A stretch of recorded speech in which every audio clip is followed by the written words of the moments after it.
Alright, before I get into this tutorial, I want to mention that the background track is More Than a Feeling by Boston, and also that if you want to look up a specific effect, which is what this tutorial will cover, look in the description for a set of times when I start on a new effect. The first effect is Analog Distortion number 1. Analog Distortion number 1 is just distortion. If we turn on, Control 1 controls how much distortion is applied. Control 2 acts as a low-pass filter. To re-explain that, low-pass filter, frequency. It only allows the frequencies below it. This one does the same thing. This would be a frequency knob. And the level acts as an output gain. The second type of the effect is another analog distortion. But instead of just being distortion, it is actually a soft clipper. A soft clipper is a lot like compression, except it distorts the sound because it is applied much more aggressively than a regular soft clipper. Again, the first control controls the amount of distortion, also applying gain, as you can hear. The second control acts as a low-pass filter, and whoopie-doo, the level controls the output volume. Digital distortion, and some it'll feedback at some frequencies. Essentially, digital distortion is a much higher quality type of distortion and much more modern. This particular digital distortion is high resolution, so it's just distortion at a high resolution. There's not really much more to be said there. Again, Control 1 controls the amount of distortion, Control 2 is the low-pass filter, and the level affects the output gain, yet again. Finally, we get to an interesting point, the decimator. Probably the most complicated effect you have. The decimator acts as another digital distortion unit, only this time it is a low resolution. Another name for the decimator would be a bit crusher.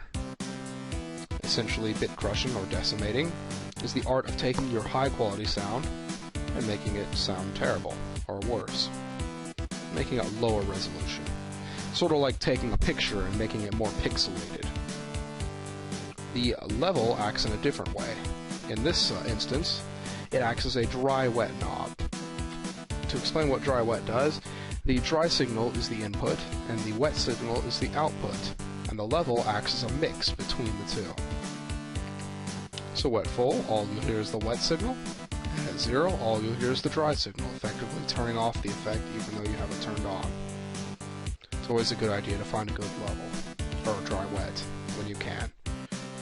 Control 1 controls sample rate. What sample rate is the sort of frames per second of the audio world. If you imagine a stop-motion animation by an amateur, it looks pretty choppy because obviously he didn't take enough pictures, and it just makes the animation look very choppy because of this. And this is what the first control does to the audio. It chops it up and makes it sound like you have a low FPS. At full, there's no recognizable pitch. As you take it down, you can sort of start to hear it. But for the most part, the first control is best in conjunction with the dry level. The second control is a bit crusher. It controls the bit depth. Basically, the way to explain this would be to say that most audio in modern times is at either 16 or 24 bits, and occasionally you'll hear a 32-bit sound.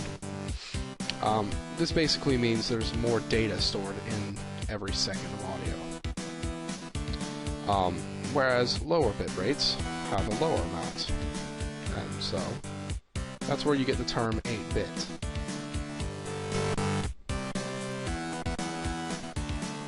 This is what the second control does. It makes your sound 8-bit.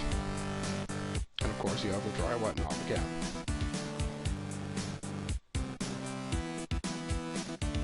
The ring modulation, or more commonly known as amplitude motion. You can hear it. It's modulating the amplitude of the sound. At such a low frequency, it acts somewhat like an LFO set to the amplified setting. The only difference being, ring modulation could go to much higher frequencies, where it will have its own pitch. You can find good settings for this, or bad settings for this. Totally up to you, of course. But no matter what frequency you're setting it at, it is doing the same thing as here, modulating with the amplitude. The compressor, despite its name, is actually another analog distortion. The level controls output volume, and the controls have a bit different settings.